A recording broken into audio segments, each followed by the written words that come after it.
Welcome to today's analysis. We are about to embark on a very, very dark and honestly super gripping journey into one of the absolute most chilling historical sites on the planet. If you're someone who really appreciates diving deep into the psychology of fear and uncovering those dark echoes of history, well, you are definitely in the right place. Today, we're unpacking the terrifying lore of Shepton Mallet. It's widely known as England's horror story, and you're about to see exactly why. Section 1. A terrifying question, setting the stage for a really dark choice. So to really grasp the psychological weight of the story we're diving into, I want you to put yourself in a very specific, kind of chilling hypothetical scenario. Imagine this. You're walking down a completely deserted street, dead of night. There's literally only a single streetlight cutting through this heavy, heavy darkness.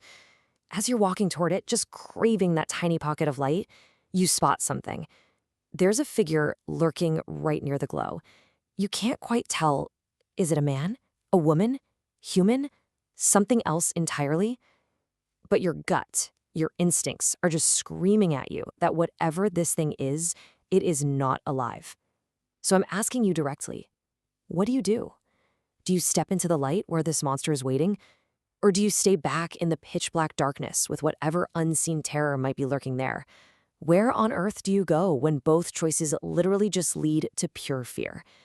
Keep this totally impossible choice in the back of your mind, because it perfectly mirrors the inescapable dread that the inmates faced at Shepton Mallet Prison. Section 2. The Mystery of Cell C. Let's dive right into this historical nightmare. Okay, let's talk about the location itself and the guy right at the center of our source material story. So Shepton Mallet was originally built way back in 1625. Now, it wasn't built to be this house of horrors. Its first purpose was actually just to reform minor criminals, juvenile offenders, that sort of thing. But decades later, the whole vibe shifted drastically. We're talking bloodshed, violence, and these really sudden suicides just plaguing the prison. The ground itself practically became soaked in this dark history. And that brings us to Thomas. He was a government officer actually convicted of leaking classified department secrets, and his punishment was being sent to Shepton Mallet. When he got there, everything seemed, well, relatively normal. At least until the exact second the jailer assigned him to cell block C.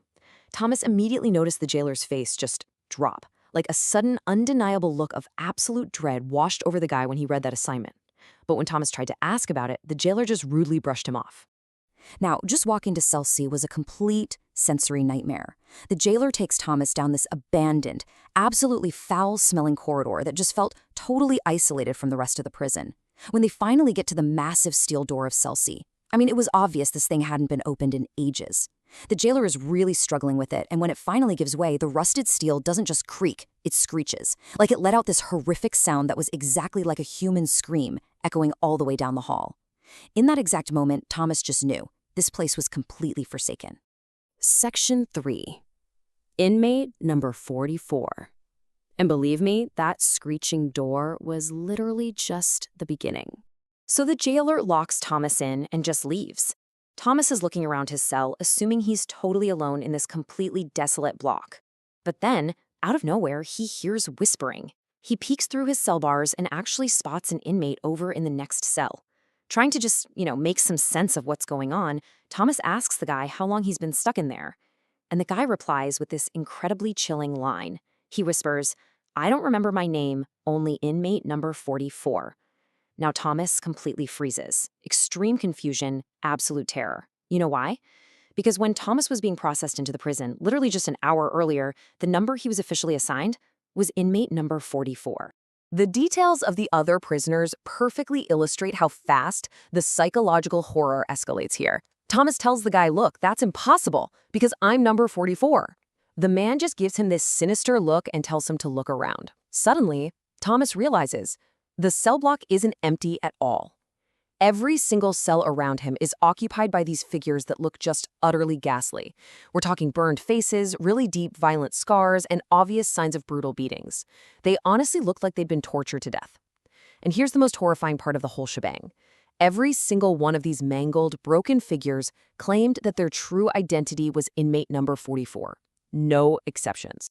Section 4. The Woman in White. Let's see what happens as night falls. Completely overwhelmed and fighting off this sudden, intense headache, Thomas basically retreats to his bed, desperately trying to convince himself, okay, I'm just hallucinating. But the haunting was literally just kicking off. While trying to get some sleep, he hears footsteps. He looks out into the corridor and sees this absolutely gruesome sight. It's a woman running back and forth wearing this dirty, white Christian wedding gown. But her face, her lips are completely stitched shut with these loose threads hanging down. Her eyes are actively bleeding, and she's got these thick, dark strangulation marks bruised right into her neck. And while she's running around, all those other scarred inmates are just gleefully slamming their heads against the iron bars, literally cheering for Thomas's impending doom. Panic sets in, right? Thomas squeezes his eyes shut as tight as he can. But when he opens them again, the horror completely transforms. That bloody, battered woman is no longer in the corridor. Instead, this mesmerizing, incredibly beautiful figure is now standing directly inside his locked cell. She's got this captivating beauty. She speaks with this deeply hypnotic voice, and suddenly his entire cell is just filled with the incredibly strong, sweet scent of women's perfume. Now, right before she fully materialized inside the cell, Thomas had experienced this brief, weird moment of just dead silence. The whole prison had suddenly felt totally empty. And during that brief silence, with nothing but moonlight shining in, he had found this thick diary just shoved under his bed. He opened it up, obviously hoping for some kind of answers or explanation, but no. Every single page of this massive, heavy book was filled with literally just one repeating sentence: "If you are inmate 44, you are next." Okay, so this brings us right back to the ghost, who is now in this beautiful, hypnotic form right in front of him. That heavy perfume scent is totally clouding Thomas's mind, basically pulling him into a deep trance. She looks at him with this really warm expression and asks, "Do you like me?" Thomas, who is completely mesmerized at this point, just nods yes. Then she asks, "Do you want to be with me forever?" Again, Thomas agrees. And then she tosses a knife right onto his bed. Her voice suddenly drops and she commands him, "Take this knife and pierce your chest. It's a small favor, and we will be together always." Section 5. Death and the Terrifying Truth. The Ultimate Reality Check. So at the very last second, literally as he is holding this sharp blade to his own skin, Thomas's survival instinct finally kicks in. He throws the knife down. He suddenly realizes that this beautiful woman is the exact same bloody, terrifying entity from the hallway, and he just starts screaming. Screaming at the absolute top of his lungs. He goes on for over an hour until the jailer finally comes running down. And this is absolutely crucial to understand. The disconnect here is mind-bending.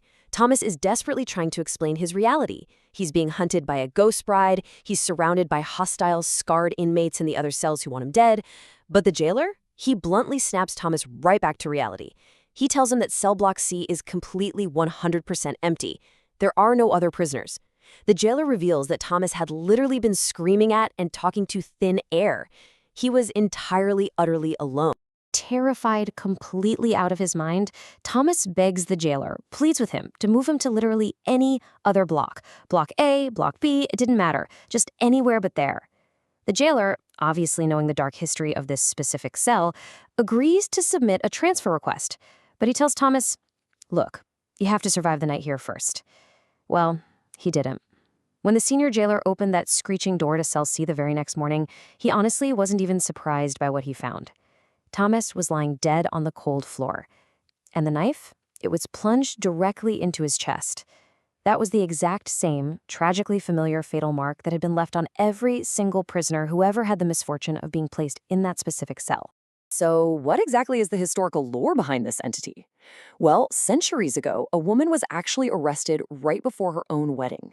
She was literally dragged away while still wearing her white gown. They threw her into cell C to wait her execution. But the sheer terror of what was coming, her impending doom, it completely broke her mind. She ended up taking her own life in that very cell before her execution day ever even arrived. Her official prison designation back then? Inmate number 44. And ever since that tragic day, her angry, vengeful spirit has been tethered right to that cell, aggressively hunting down and violently ending the life of anyone unfortunate enough to be assigned her number. Section 6, Shepton Mallet today. Let's look at where things stand now. That really leaves us with a lingering question, right? What is the status of the prison today, after centuries of all this darkness? Well, Shepton Mallet eventually became a prison trapped behind its own bars. It was permanently shut down as an operating penitentiary. Today, it actually functions strictly as a ghost tourist attraction. But here is the kicker. Access is strictly, and I mean strictly limited to the daytime. Night access is entirely forbidden, and obviously for some pretty terrifying reasons. Even today, visitors and paranormal investigators walking anywhere near the abandoned Cell C report sudden, absolutely freezing cold spots, and they hear the very distinct sound of phantom footsteps just trailing right behind them. So yeah, the history is very much still alive there. I want to leave you with this final thought from our source material today, because it brilliantly brings us full circle to that hypothetical question we started with. Sometimes the light holds the monster, and the dark holds your peace. Always respect the history of the ground you walk on. See, Thomas thought he was stepping into a structured, illuminated justice system, but instead, he walked directly into the waiting arms of an absolute monster. It's a huge reminder that places really do soak up the trauma of their past. So the next time you find yourself walking through a historical site, just ask yourself, what echoes of the past are still locked away in those dark corners, just waiting for the right person to walk by? Thank you so much for joining me for today's analysis. Stay curious out there and definitely stay safe.